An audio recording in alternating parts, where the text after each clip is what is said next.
Sometimes I think politicians can be pretty funny. Then again, I love to laugh and I'm always looking for the next opportunity to do so.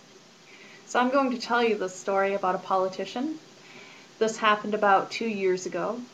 My husband Scott and I live in Indiana, though I am originally from Canada.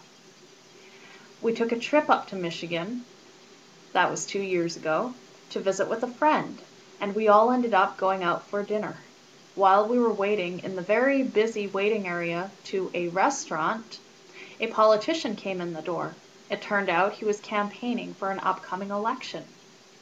He was going around meeting and greeting with everyone in the restaurant, and eventually he came around to us. The first thing he said was that he felt Jennifer Granholm was not fit to be governor of Michigan, given that she was or is a Canadian. I happen to be a Canadian, of course, but I did not want to draw attention to this fact because I wanted to save this gentleman from embarrassment. And that's the same reason why I'm not mentioning his name here on this clip, though some of you might be able to guess who he is. I'll keep that secret, keep it a little bit of a mystery. But so he starts off by complaining about Jennifer Granholm. And next he asks Scott and I where we live. Of course, he's wondering if we actually live in his area so that we could potentially vote for him. We mentioned we are from Indiana. Now, the crowded restaurant was very noisy, so I can understand that he did not hear us properly. But still, I was very, very surprised at his response. He says, "India? Bombay? Calcutta?" Now, Scott and I, neither of us look like we come from India. Neither of us have an accent that would suggest we're from India. And neither of us were wearing traditional Indian attire. So I was a little surprised that he didn't ask us to clarify upon him thinking that we said India, because all other logical signs pointed to India not being the place we were from.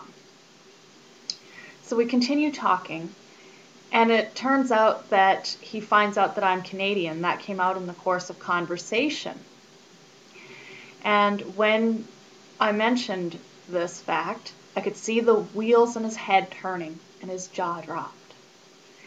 And then he was very, very apologetic and was trying to explain away his initial Jennifer Granholm comment.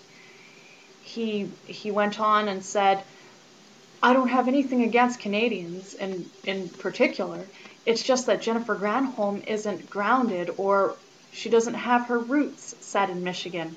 She was born in Canada, brought up in California, ended up in Michigan." And he suggested that she would have gone anywhere where she had a chance of getting elected. So therefore, she didn't have any real connection to Michigan specifically. And this bothered him. But I just thought it was so funny how he very quickly came up with an explanation for why he said what he did. I was not feeling sensitive at all about what he had said. I found the whole thing very funny. And I know politicians do this thing quite often where they put their foot in their mouths. And that was fine by me. I just thought the whole thing was funny, like I said.